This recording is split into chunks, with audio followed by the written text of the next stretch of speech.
And hello, Melody. Good.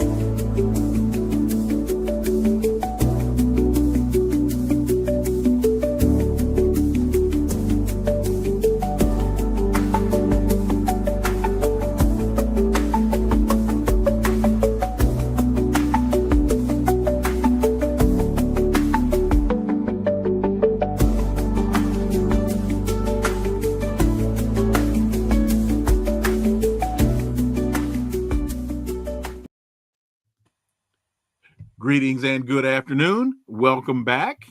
The result of yesterday's Bundestag elections are in.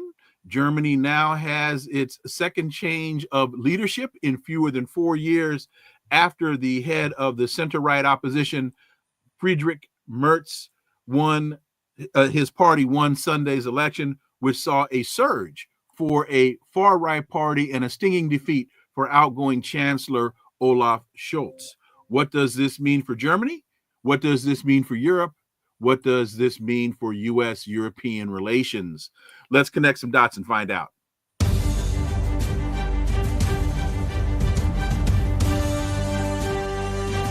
Connecting the Dots with Dr. Wilmer Leon, where the analysis of politics, culture, and history converge. Welcome to the Connecting the Dots podcast with Dr. Wilmer Leon, and I am Wilmer Leon. Here's the point. We have a tendency to view current events as though they take place in a vacuum, failing to understand the broader historic context in which most events take place. During each episode, my guests and I have probing, provocative, and in-depth discussions that connect the dots between these events and the broader historic context in which they occur, thus enabling you to better understand and analyze the events that are impacting the global village in which we live.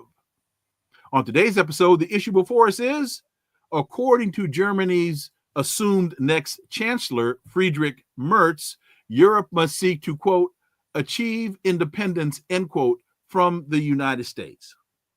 Is this just campaign rhetoric, or is this a bellwether of the sentiment of the future? My guest is a professor in the Department of Political Studies and the director of the Geopolitical Economy Research Group at the University of Manitoba. She's the convener of the International Manifesto Group and the author of several books, most recently, Capitalism, Coronavirus, and War, a Geopolitical Economy. In fact, this book is now open access, so anyone can get a free PDF of the book, and you'll see the links in the show description. Dr. Radhika Desai, as always, welcome back. Always a great pleasure to be here, Wilma. So before we get into today's topics, you proposed an original and accurate way to understand international relations of our time with this book. Talk about the book, Capitalism, Coronavirus, and War, a Geopolitical Economy, and how people can get a free copy of the book. Oh, well, that's very simple. It's a book really about the pandemic, during which I realized that as important as the public health emergency that the pandemic constituted, there was another bigger story that was unfolding, which was that the pandemic was going to expose the weaknesses of our senile capitalist system. And on top of that, it was going to show that the coping mechanisms of our systems were going to prove inadequate. And I think that I have, in the 2 or 3 or 4 years, depending on how you count them, since the pandemic that we have gone through, I would say that my diagnosis have proved right. So this book, I wrote it, of course, for a publisher, but then a foundation called Knowledge Unlatched got wind of it and said they were going to make it open access, which means that they essentially paid the publisher to allow anybody to download a PDF for free. So if you just Google Capitalism, Coronavirus, and War, it will lead you to a website from which you will be able to download the entire PDF for free. And folks, let me tell you, anytime you get the opportunity to read the work of Dr. Desai, especially if you are able to acquire one of her books free of charge, you will be doing yourself a great service to do so. It's phenomenal insight, phenomenal analysis, and you'll be the hit at the next dinner party. If you read the book, then go to the dinner party. Oh, you'll be a hit at the nightclub. You'll be a hit at the dinner party. Trust me. Everybody will ask you to dance if that's my guarantee. If you read her book, I think, Wilma, you have a slightly skewed conception of what gets you popular at dinner parties and what gets you invited to dance. But I won't say more than that. well, maybe I just need to get a life. How about that?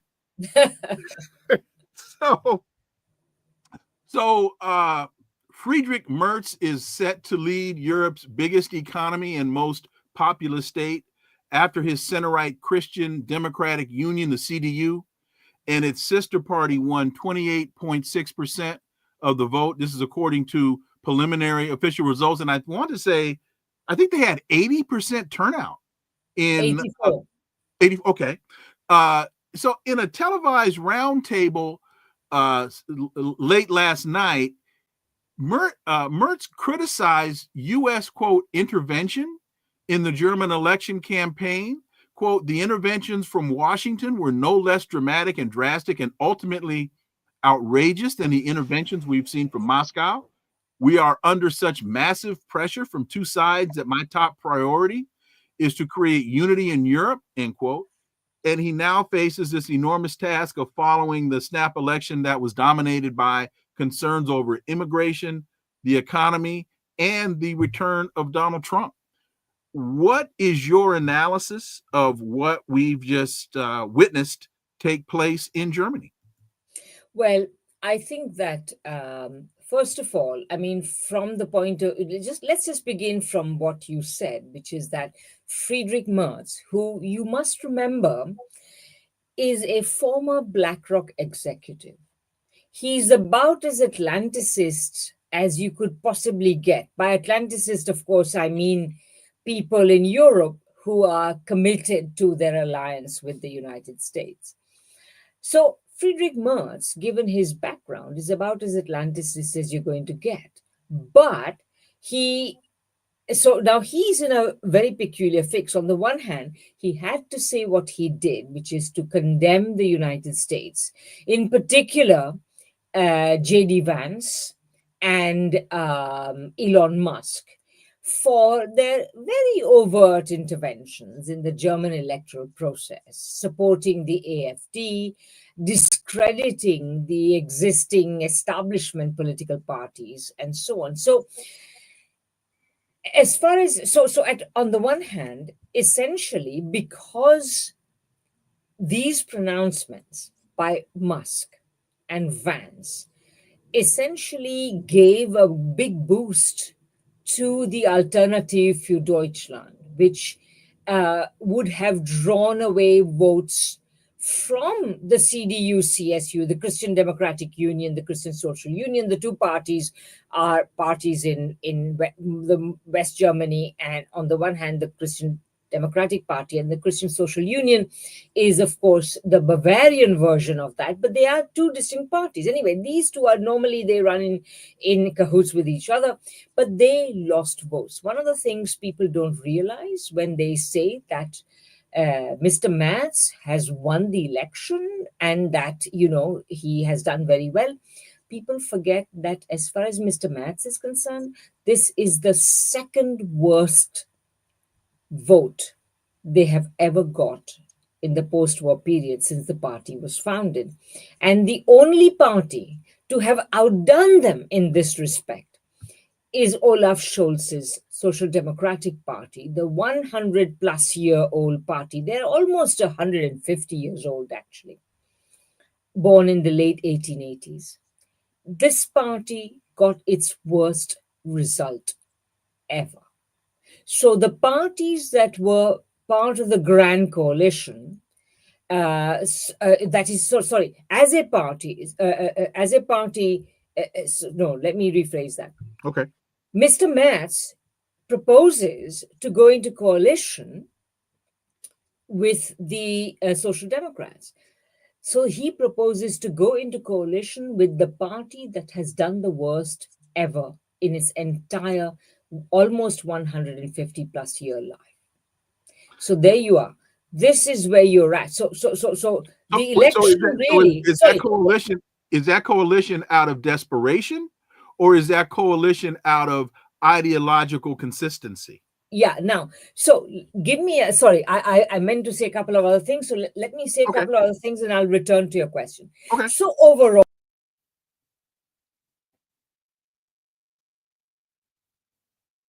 We've lost. Okay. So sorry. no, go ahead. We lost you for a second.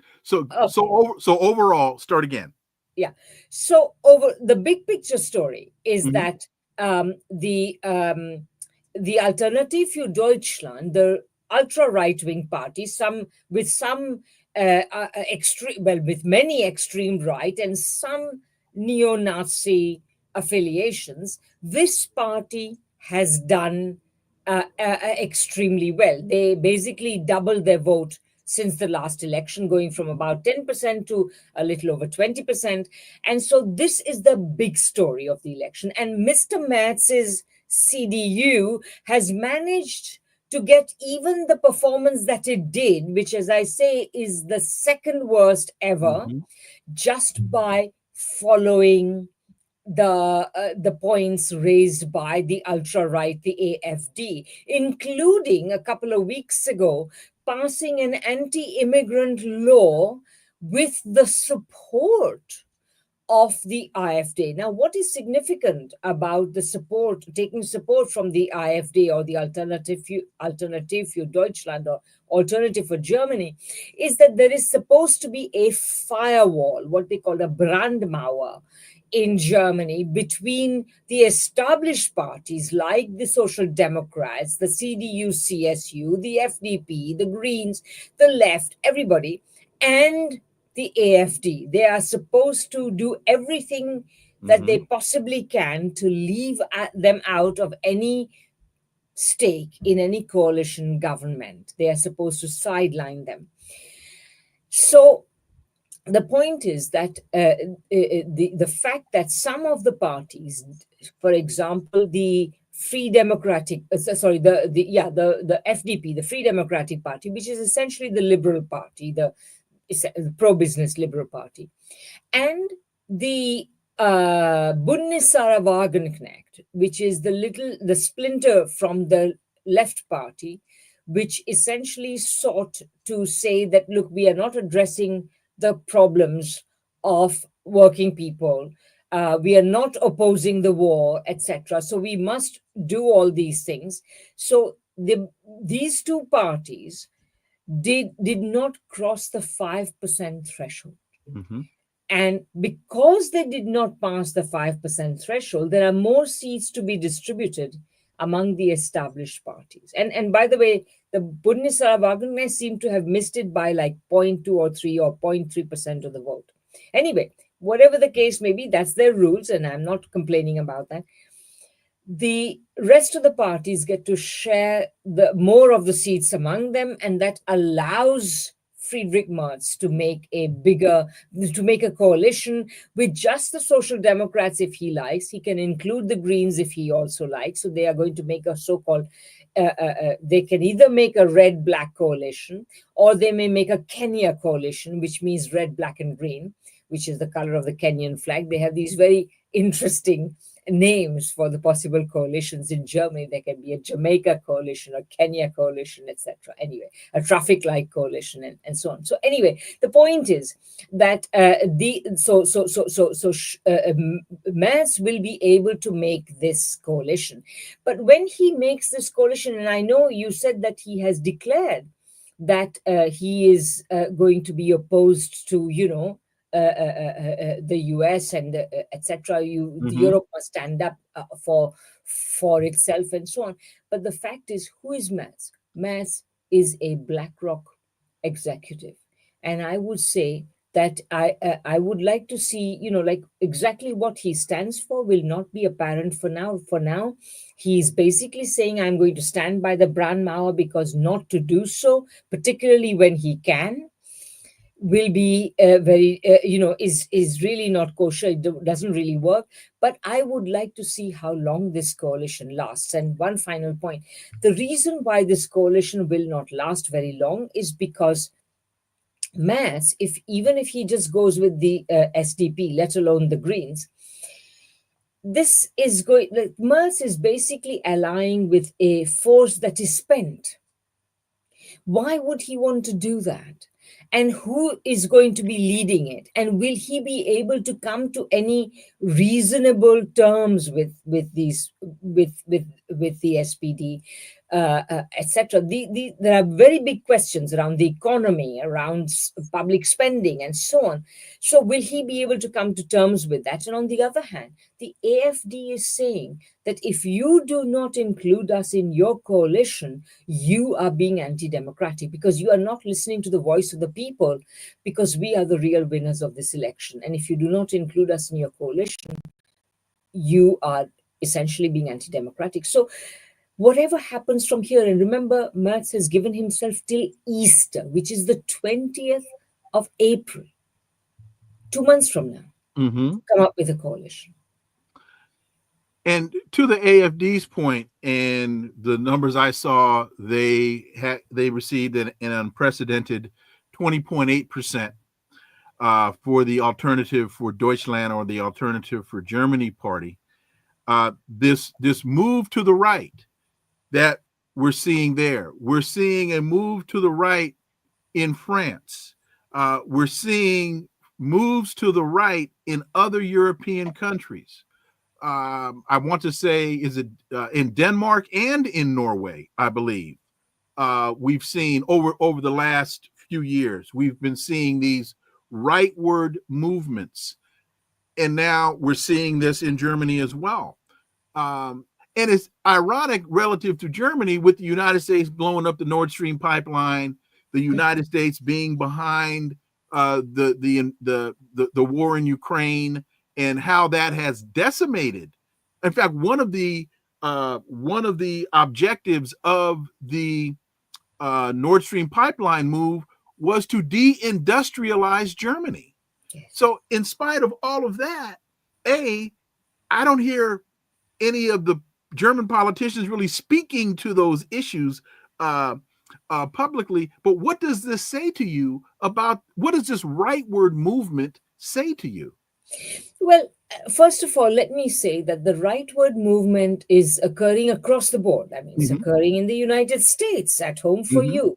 You know, it's occurring because we are living we are living at the end of decades during which any serious left position has been attacked and decimated by the powers that be. And so, I'm not saying it's their fault alone. There are also problems on the left side, but nevertheless, the establishment has done everything possible to discredit the left. But essentially, what you are seeing is that ordinary people in the US, in Europe, and everywhere else are hurting.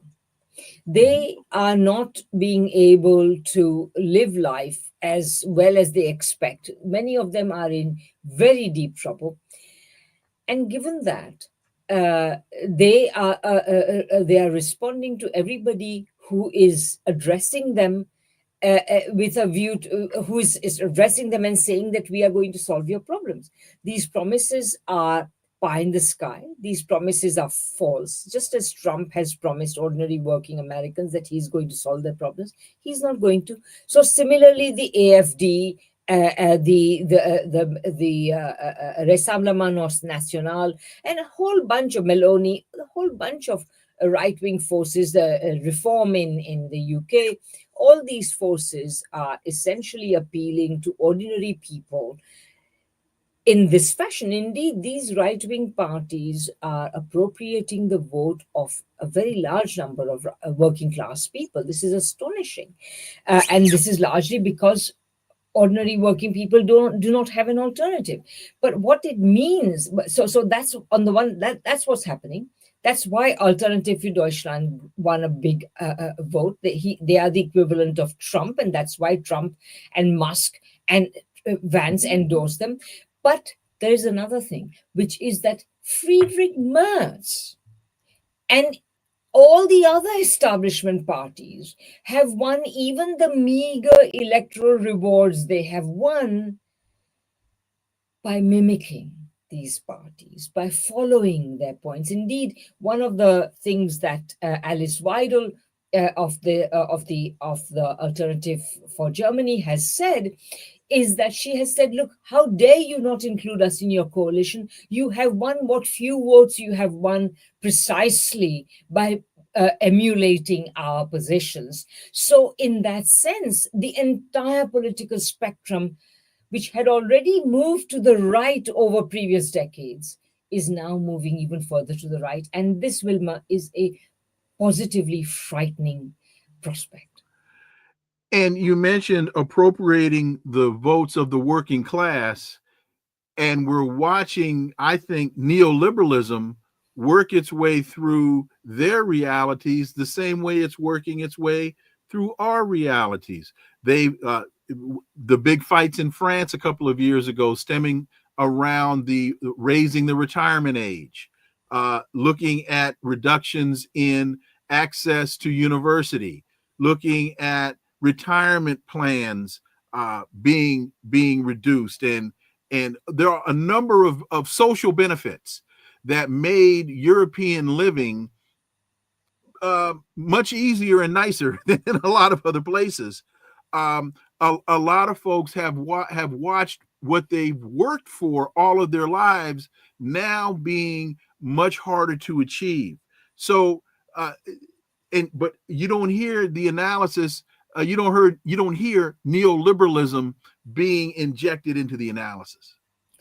Absolutely, this is the absolutely the key. So what we've witnessed in the UK and the US, for example, is going back several decades, there has been the application of neoliberal policies, which essentially means that you remove social spending, you decrease taxes for the rich, you deregulate the businesses of the rich, allow them to do what they want, etc., etc. So the whole slew of policies have been applied, and they have directly contributed to increasing inequality, directly contributed to the financialization of our economies, which have reduced the number of good jobs, increased, of course, the unearned incomes of the rentier classes, and all of these things.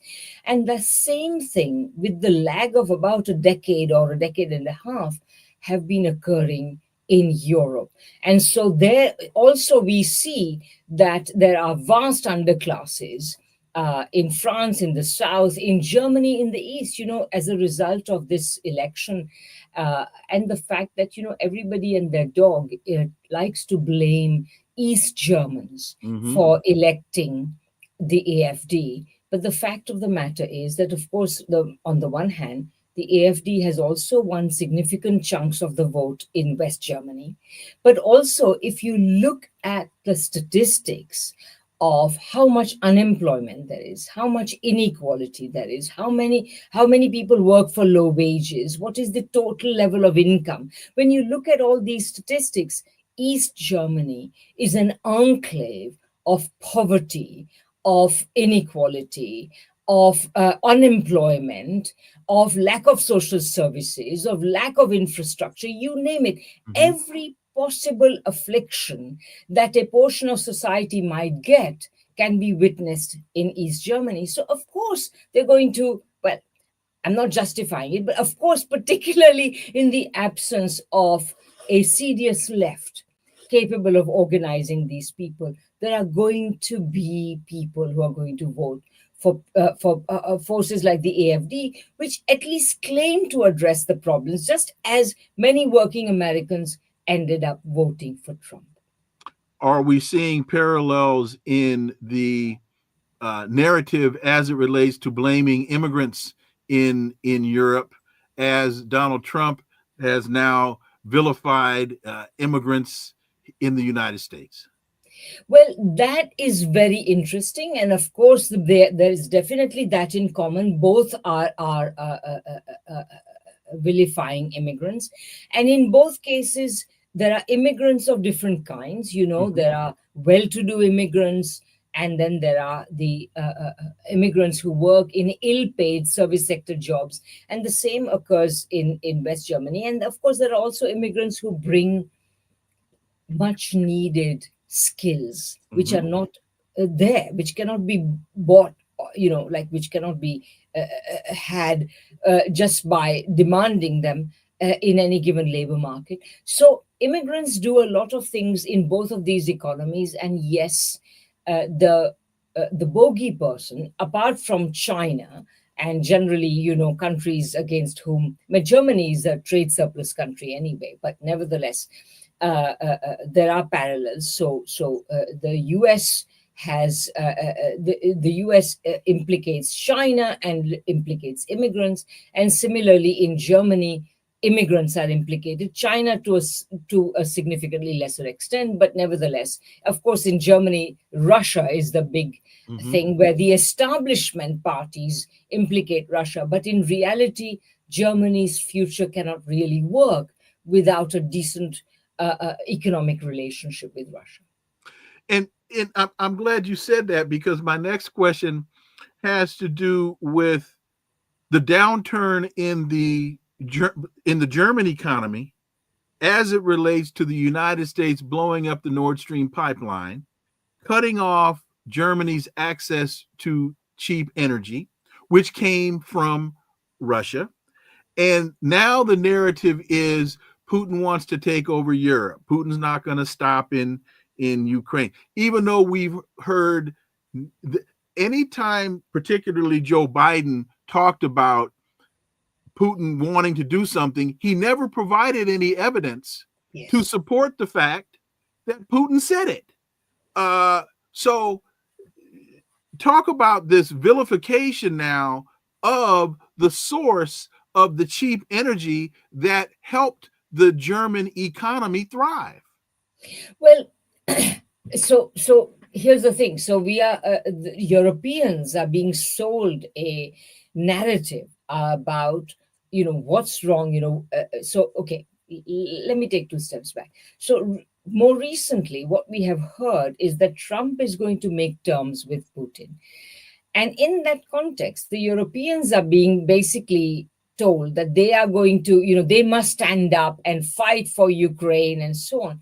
This is a whole lot of bravado, just as Trump is making a whole range of empty threats and promises. Similarly, I think what you're seeing in Europe are equally empty threats and promises. The fact of the matter is that while both sides, both sides, certainly the United States under Biden and most of Europe to this day continue to blame Vladimir Putin for the cause of the conflict in Ukraine, when in fact, as we know, the West has been at the root of the conflict. The West's expansion of NATO has been at the root of the conflict. The West's inability or the West's refusal to take into account Russia's legitimate security concerns. These are the things that have been at the root of the conflict. In reality, what these people, sorry, despite these realities, what Europeans are being told is that Putin essentially was a kind of unilateral aggressor, and he is trying to take and was trying to take the whole of Ukraine. All of these things are complete nonsense. And what's happening is that the West has essentially tried to use Ukraine as a kind of instrument through which to try to break up Russia.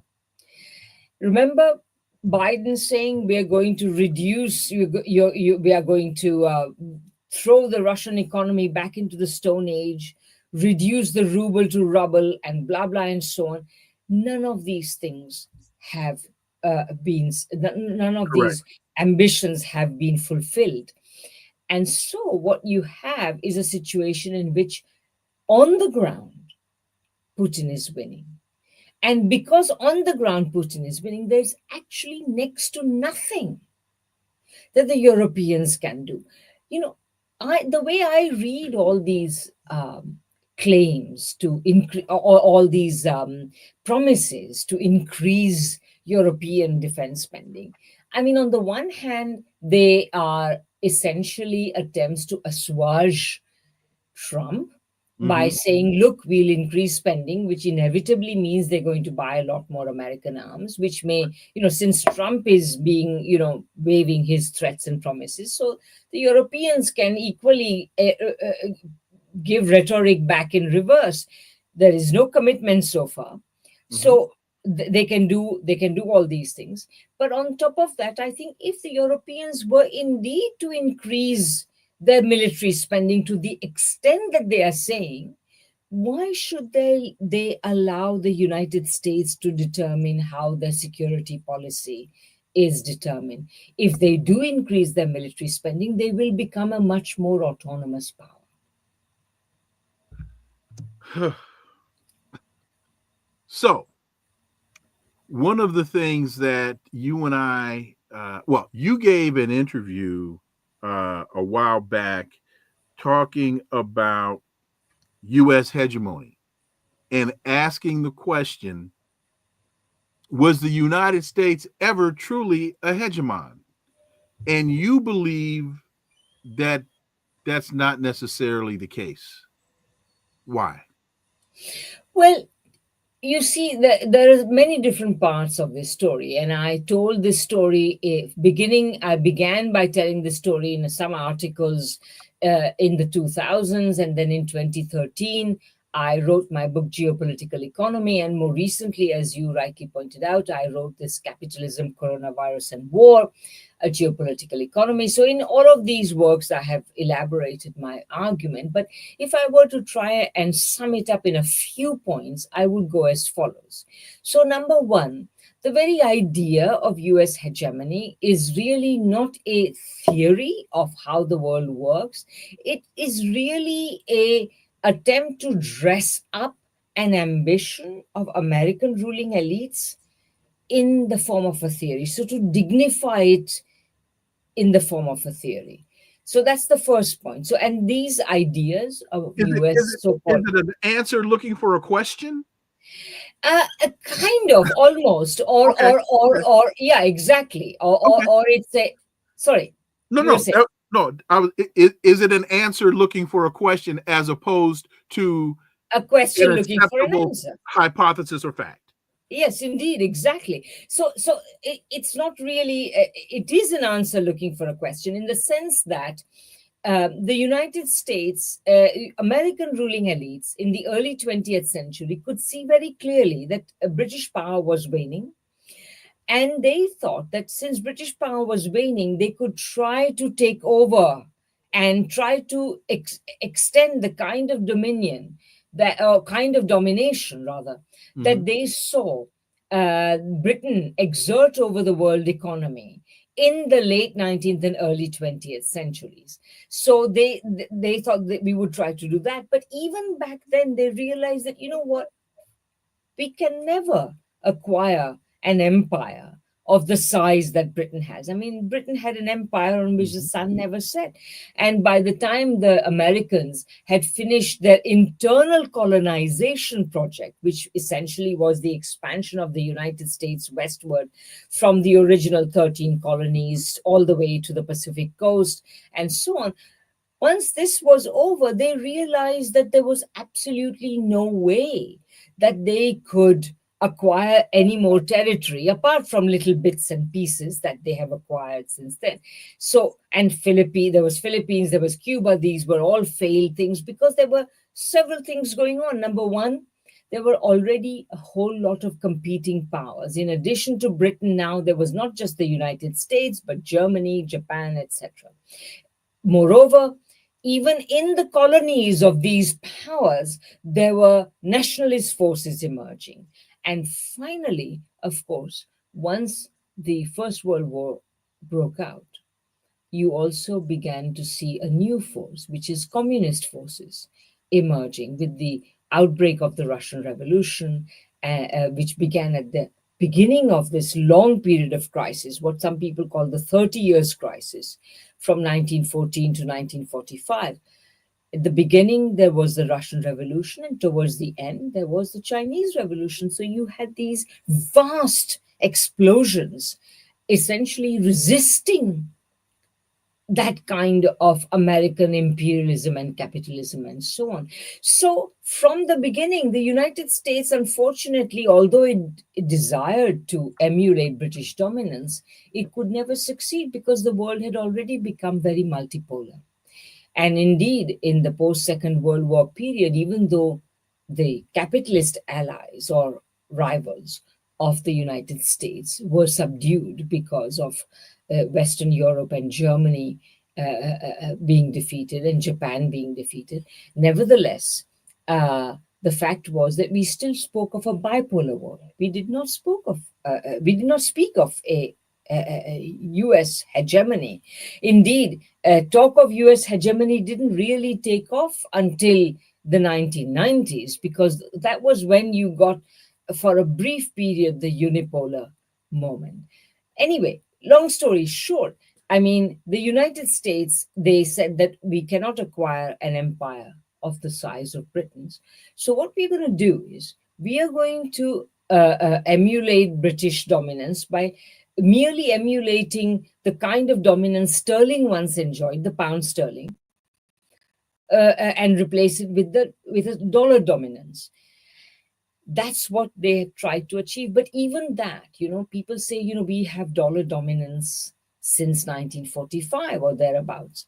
In reality, what looks like a dollar dominance has been a series of attempts to make the dollar acceptable, each of which have proved disastrous. So the first attempt, of course, which was based on linking the dollar with gold and so on, this already was in crisis by the early 60s, and by 1971, the dollar's link with gold had to be broken. The problem with the dollar being the world's money is that, unlike sterling, which Britain managed. Sterling dominance was managed by Britain by extracting surpluses from the non-settler colonies. This is very important. So non-settler colonies like, of course, British India, which was the biggest, but also African colonies and Caribbean colonies. So you extracted surpluses from these non-settler colonies, and then you exported these surpluses. You provided liquidity to the world by exporting sterling, a capital in the form of sterling, to the rest of the world, to the United States, to Europe, and to the remaining settler colonies of Britain, like Canada, Australia, New Zealand, South Africa, and so on. So these were the parts of the world which, in the late 19th and early 20th centuries, industrialized massively because of these capital exports on the part of the British. But of course, the United States could not do that. The United States had no colonies. And in the time when the United States was faced with a multipolar world, every country was trying to industrialize and so on. Nobody had spare capital to export. So the United States provided the world with liquidity by running deficits. But these deficits, as the Belgian economist Robert Triffin pointed out, were subject to a problem. The bigger your deficits were, the less attractive your currency was. So this already led to problems, as I said, already by the early 60s. And after a decade of exhausting every other expedient, in 1971, the US's link to gold had to be broken. And since that time, the US dollar has operated as the world's currency only by vastly inflating purely financial demand for the dollar, by vastly expanding financial transactions, not productive transactions, not trade transactions. And these financial transactions inflate all sorts of bubbles, like, for example, the dot-com bubble, the housing and credit bubbles, and so on. These bubbles are inflated. Money comes into the dollar system and counteracts the Triffin dilemma. And this whole game is today exhausted. And that's why I would say that the dollar system is going to collapse, not so much because China or Russia are building alternatives. Yes, they are, but that unfortunately is happening too slowly. I think the dollar system will end sooner by a crash in the asset markets, dollar denominated asset markets, that are really propping up the dollar system? Two questions which could probably be shows of their own, but two things that I didn't hear that I'd like for you to comment on. One, when you talked about the exploitation of resources from other countries, how does the valuation of the trade in oil on the dollar impact that analysis and the deindustrialization of the United States? To me, it's hard to see a hegemon that doesn't produce it. And I think you spoke to this, but I just wanted to make it very clearly. It's hard to be a hegemon when you don't make anything. When your economy is not based on industrialization, your economy is based on financialized fiction. Well, this is so they are both huge questions, I have to say, but let me just deal with them in turn. So, first, on the question of oil. So, first of all, I would say yes, there was a brief moment in the 1970s when the dollar was at a very low ebb. And the fact that Kissinger persuaded the OPEC countries to denominate the oil trade in dollars and to also recycle the extra income that the OPEC countries were going to make, because they quadrupled the price of oil in the early 1970s, and then later in the late 70s they doubled the price of oil again on top of that. So these extra surplus incomes, initially there were many proposals by European countries and by Japan to say, look, we are dependent on the import of oil. So while we do not complain, it's your oil. If you want to increase the price, we accept it. But at the very least, please use the surpluses you are creating to loan us some of the money so that we may tide over this immediate crisis of the first quadrupling and then the doubling of the price of oil. And these requests and these negotiations that the Europeans and the Japanese were trying to enter into were nixed by the United States. And the United States said to the OPEC countries, do not listen to all these siren calls.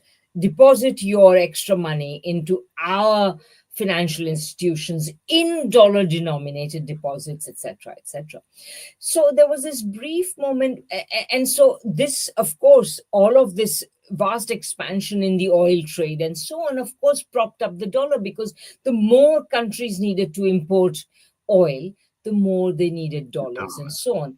But I would say that probably from the 1980s onwards, you began to see a very different scenario in which the vast expansion of financial activity, pure and simple, counteracted any need for denominating the commodity trade in dollars. So all commodities in general, but of course, oil is the most important of them all. Mm-hmm. Now, on top of that, I would say one other thing, which is that,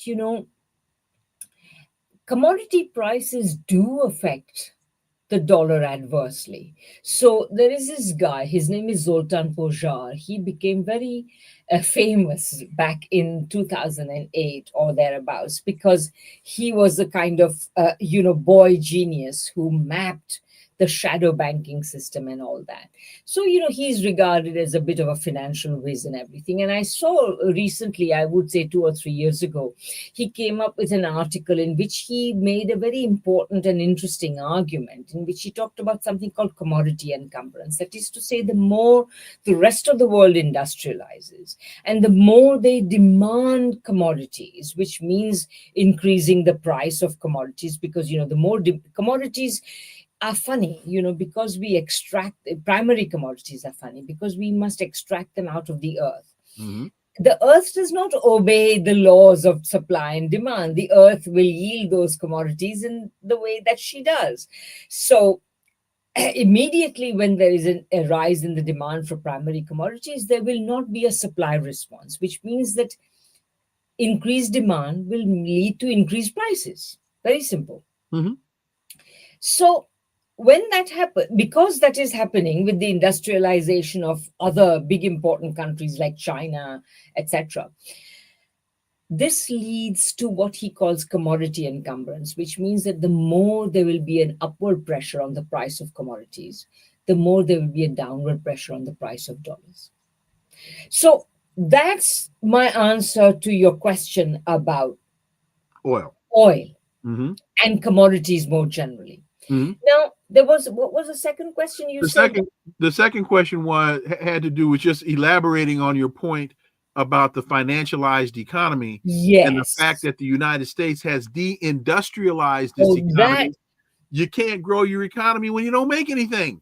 exactly. So now here, this is, and here there is a very eerie resemblance to the UK, because earlier, I contrasted the UK system and the US system, but now I'm going to compare them. I'm going to say Mm-hmm. that they were similar in one disastrous respect, which is that, in order for the UK to run the sterling system. The United Kingdom is a tiny economy. If you think about it, think about the dominance it enjoyed for a brief period of time, for a brief set of decades. It's a small economy, and so and it was essentially running the financial and monetary system of the entire world. Keynes likened it to a likened the Bank of England to the conductor of a grand orchestra, where it was able to sort of conduct this orchestra of the whole world monetary system entirely by a few movements of its interest rates and so on. Now, in order for Britain to maintain the value of the pound, in order that it may function as the world's money, because if the value of the pound was not maintained, it would not function very well as the world's money. So, in order for Britain to do that, it needed to have a very short term financial system, a financial system in which money could go in and out at a short term notice. And when you have such a financial system, it is not very well placed to invest for long term production. Like, if you want to expand your productive capacity, if you want to invest in big mines and factories and farms and what have you, you need to invest long term. You Mm-hmm. can't have a short termist financial system. So, when you invest long term, then your system is not geared to maintaining the value of external value of the currency in quite the same way. Long story short, uh, Britain had that kind of short termist financial system. And today, since the 70s and 80s, the United States, in order to keep the dollar as the world's money, has had a similar kind of financial system in which money comes in and goes out at the drop of a hat. And none of it, absolutely none of it, is invested in producing jobs, in Mm-hmm. productive investment, in expanding American productive capacity. So, over the same period, the United States has systematically deindustrialized. And funnily enough, from 1870 onwards, which is about when the UK run gold standard was operative, the United Kingdom also deindustrialized. And neither of these two states, the UK since the 1870s and the US since the 1980s or even the 1970s, neither of them have been able to arrest their deindustrialization, chiefly because their financial systems are too politically powerful, and they are not going to permit the kind of financial regulation that will be necessary in order to invest, in order to create the financial structure that will invest long term. Those are the sorts of financial structures that until recently existed in places like Germany and Japan, and today exist in China. But we do not see them in very many other places. And final point on this, listening to that one of the other things that the financial institutions have done in the West is thank you, Barbara P, for your super sticker. Greatly appreciate that. They have not invested in manufacturing. They've invested in buying back their own stock to Yes. artificially inflate the value of their own institutions. Now, this is another element of the financialization, both that is going on in Europe as well as in the United States, and this is much of what ails Europe as well, and much of what is wrong with a former BlackRock executive becoming the chancellor of Germany. I just cannot imagine what they're going to do. But essentially, what you've had over the last several decades is a situation in which essentially highly financialized outfits like BlackRock and so on, they will buy up existing productive companies. So they may be producing anything. They may be producing steel, they may be producing shoes, I don't care what. Mm-hmm. Whatever it is they are producing, but they will buy up these companies. Then what they do is they burden them down with as much debt as they can possibly get. So, imagine you have assets worth $100. How much debt can you take on $100? Is it $50, $75, whatever it is? They will be burdened down, maybe $200. I have no idea. But they will burden them down with as much debt that they could possibly sustain. Then they will use all this borrowed money to do a couple of things. Number one, give a lot of dividends. And number two, buy back shares to inflate the value of those shares. Now, mind you, what's happening while you are inflating the value of the shares is that you are degrading the productive capacity of your company. So the company's capacity to produce is being degraded. And of course, a lot of this gives rise to the so-called zombie companies. The zombie companies are those whose annual income is only enough to repay the interest on debt. It is not enough to pay down the debt. It is not enough to make any serious profits or anything. It is just that they can continue to exist by the drip feed of debt. And so we now live in a world in which productive companies are essentially degraded like this. And the only people who make money are the ones, there is an old expression, are you a maker or are you a taker? Mm-hmm. So all the makers are being indebted beyond to a point where they can no longer exist. And all of this is being done to the advantage of the takers. There was a piece that came out in the Washington Post. I tried to send it to you. I don't know if you were. Oh, I read it. Okay. I did read it. Yes. Okay. Do you have a few more minutes? Yes, absolutely. Okay. So the piece comes out in the Washington Post. And the headline is, in first month, Trump upends century-old approach to the world.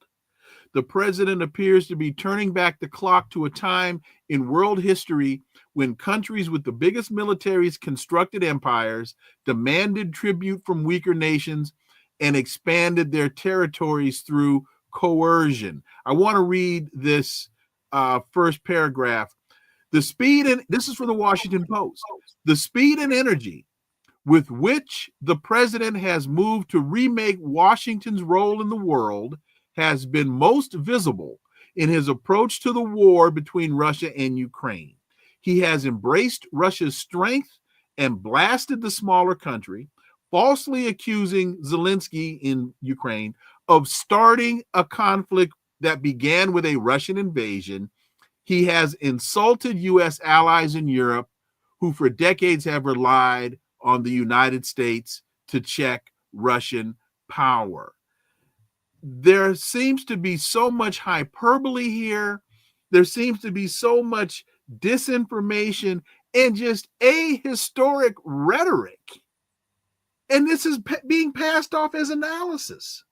That was just the first paragraph. You're Indeed, I mean, listen, I was just reading this, and I mean, I did make it through to the end, but honestly, like it by was hard. about the first couple of paragraphs, I had got their number. What is going on here is essentially that. So, first of all, on the one hand, Trump, of course, is out on a project of shocking everybody. Hmm. I was recently giving a speech. In fact, it was in India, and somebody asked me a question about, what's Trump really up to, and I said, one of the images I have in my mind is that Trump is in like is like he's like a kid in a room full of machinery, and he's running around pushing every button that he can and pulling every lever that he can in order to see what it does. Now, Steve he's Bannon not called it sure. flooding the zone. Sorry? Steve Bannon called it flooding the zone. Yeah, okay. I suppose you could call it that. But the point is, not all of the machinery works anyway. But the point is, that's what he's doing. To me, I think that the kind of rhetoric that you saw in that WAPO article was really the establishment, the Hmm. anti-Trump establishment, essentially kind of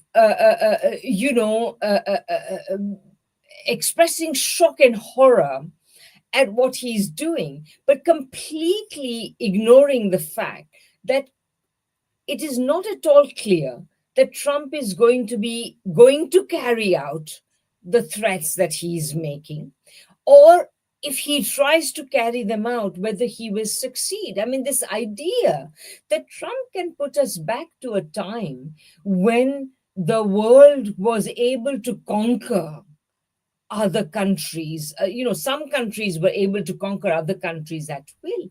This is pure fantasy.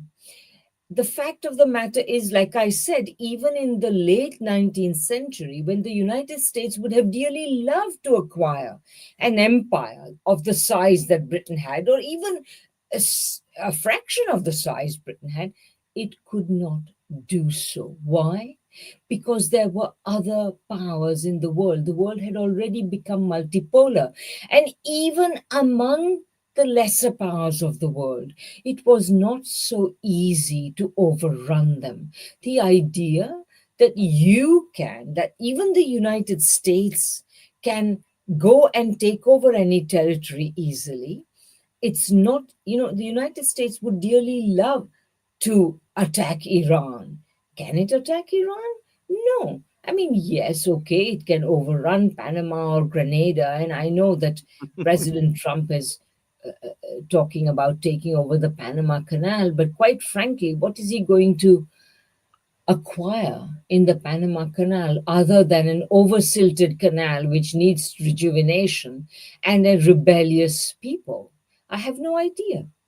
Um, so the fact of the matter is that we no longer live in a world when territories can be acquired that easily. And I do not think at all that this is going to come to fruition. I think Trump, of course, is going around issuing his threats for reasons of his own, because he wants to appear like this big figure who must be respected, etc. But the moment there is any resistance, he's going to walk back. He has already walked back in one or two instances that we know about. So the fact of the matter is that all that is happening right now is that the people who are essentially who have been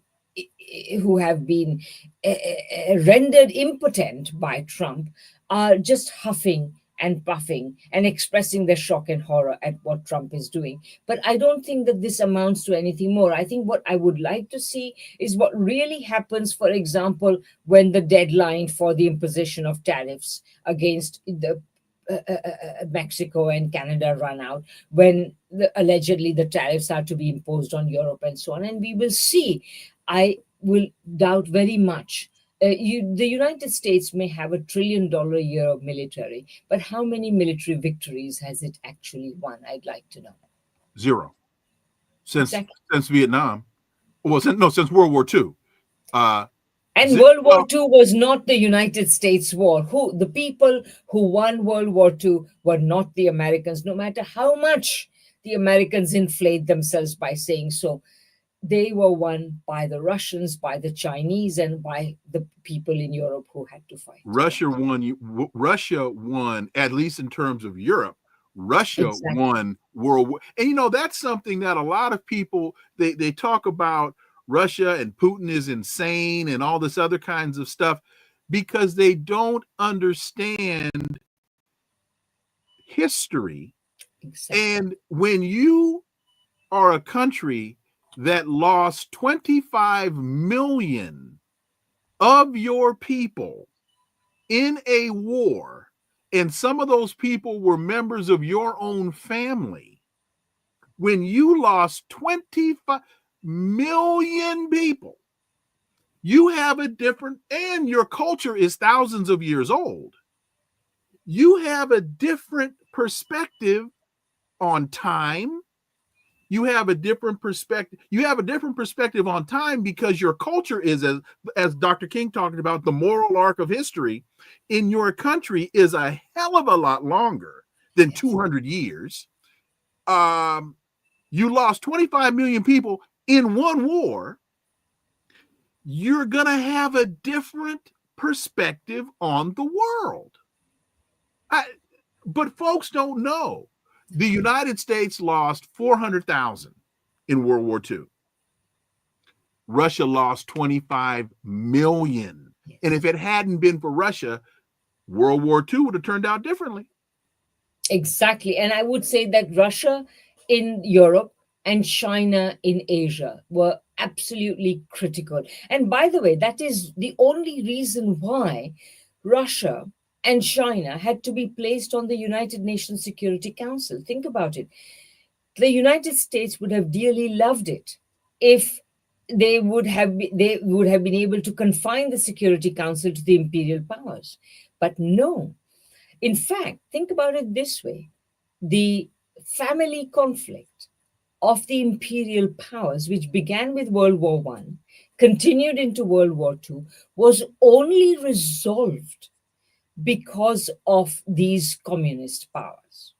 This is the key that you have to remember. I'm jumbling a little bit in the case of China because, of course, the Chinese forces were mainly communist, but it was still the period of the Civil War. There was no People's Republic. And even after the People's Republic was declared, the United States had the temerity to give the Chinese seat in the United Nations and in the United Nations Security Council to tiny little Taiwan.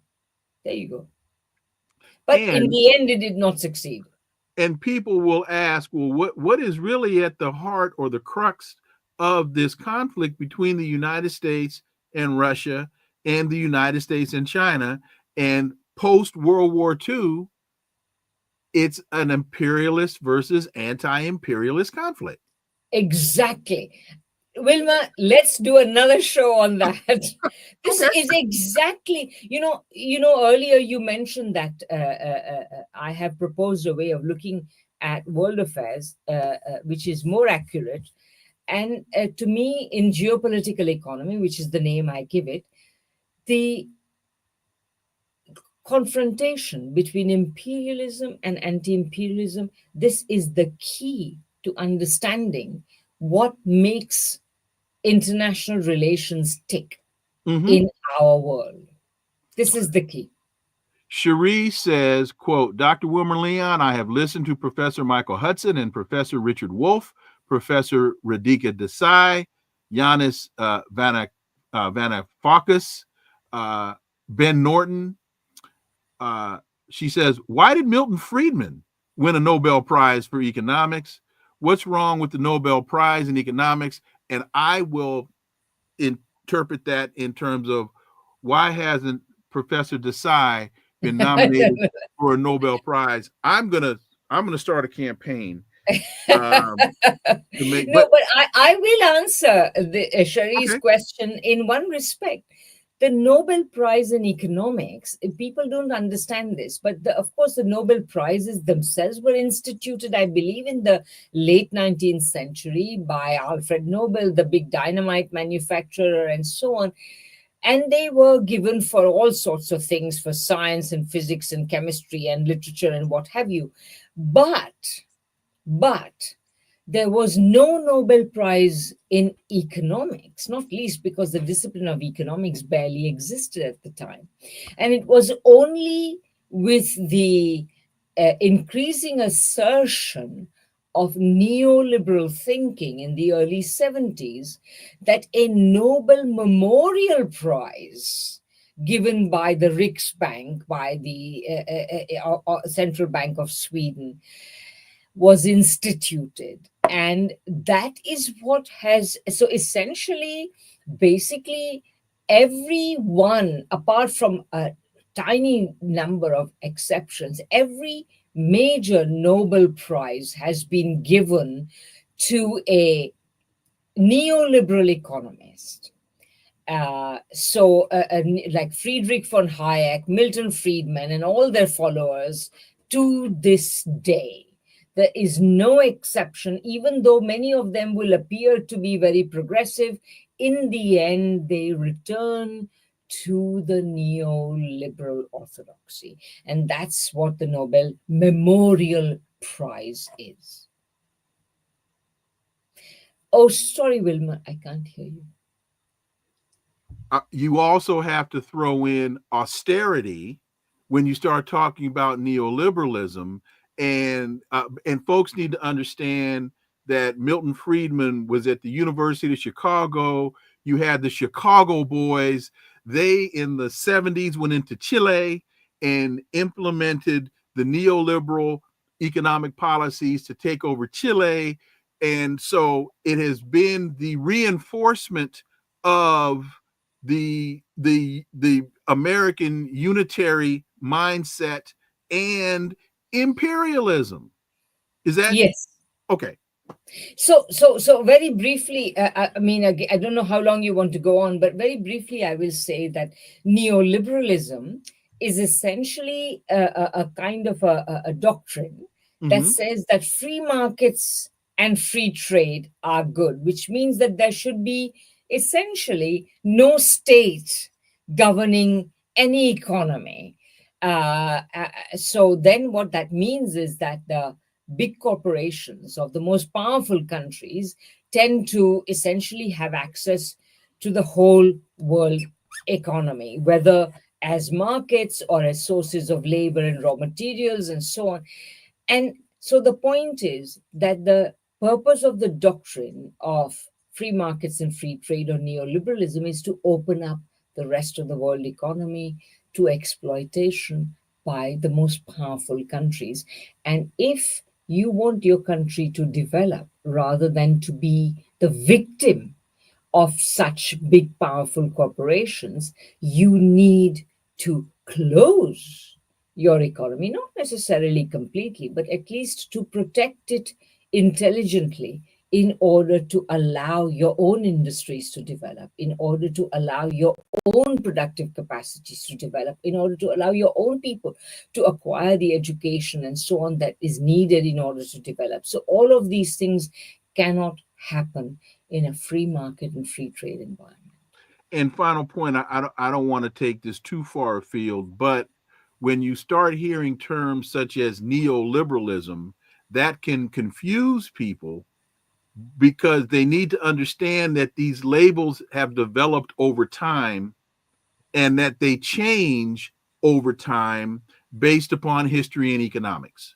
So you have coming out of the French Revolution, classical liberalism, classical Oh, conservatism, and then over time these concepts change, they morph as history changes, as economics or economies change, then the reaction to those things change. And so what you thought was liberal, what at one point became it changed. Point is, it changes over time. Yeah, I mean, I think this is very interesting, and especially because we are speaking to a largely American audience. Let me clarify that in the United States, the word liberal usually means somebody who is left wing, progressive, etc. Whereas in Europe, let me put it that way, the word liberal, and for much of the rest of the world, the word liberal just means the idea that you can have a free market, free trade economy. And that would much more closely correspond with conservative or Conservatism, neoconservative. right? So in the United States, the words tend to get kind of have the opposite political valence Hmm. than they do in the rest of the world. So when I say neoliberal, in the US context, I suppose you should mean you would understand it as neoconservative, whereas liberal tends to mean nice, progressive, etc. Of course, though, in our times, especially since the decade of Clinton, Bill Clinton, and so on, what you've seen is that, of course, the liberals themselves have become neoliberals as well. Correct. Correct. Kevin Baptiste, thank you so much for that super sticker. Dr. Radhika Desai, again, folks, you can get the latest copy of her book. And the latest copy of her book is Capitalism, Coronavirus, and War, a Geopolitical Economy. Again, you can get it for free as a PDF. And just go to her website. Would that be the best place for people to go? I'll go to radhikadesai.com. And again, you get that book, you read the book, you go to the dinner party, you go to the club, you start talking about, and folks will ask you to dance. I guarantee it. I've seen it happen. I've seen it happen. I'll just say one other thing. Given how badly things are going, I hope everybody will, of course, go to all the dinner parties you like, but also go to every demonstration you possibly can, because this Absolutely is right. the need of the hour. With that book, you'll be. But in all seriousness, one of the things that people ask me all the time, Wilmer, you're not telling us what to do, and I'm saying, well, you got to read. You got to read. True. And you're offering your book for free. Folks, read, because her writing is so clear. Her historic analysis is spot on, and she connects the dots. So thank you so much for time this Thank you, evening. It is Wilma. late for As you. always, I so enjoy talking with you. You are so kind. Thank you very much. Greatly appreciate it. Talk to you soon. Bye-bye. Folks, I got to thank my guest, Dr. Radhika Desai, for joining me today. I'm still practicing the correct pronunciation of her name. I struggle, but I persevere. Thank you so much for listening to the Connecting the Dots podcast with me, Dr. Wilmer Leon. New episode tomorrow. Still working on tomorrow's guest, but trust me, it'll be a big one. Also, please follow and subscribe, leave a review, share the show, follow us on social media. You can see all the links below in the show description. And remember, this is where the analysis of politics, culture, and history converge, because talk without analysis is just chatter, and we don't chatter on Connecting the Dots. See y'all tomorrow. Until then, I am Dr. Wilmer Leon. Have a blessed remainder of your day. Peace. I'm out.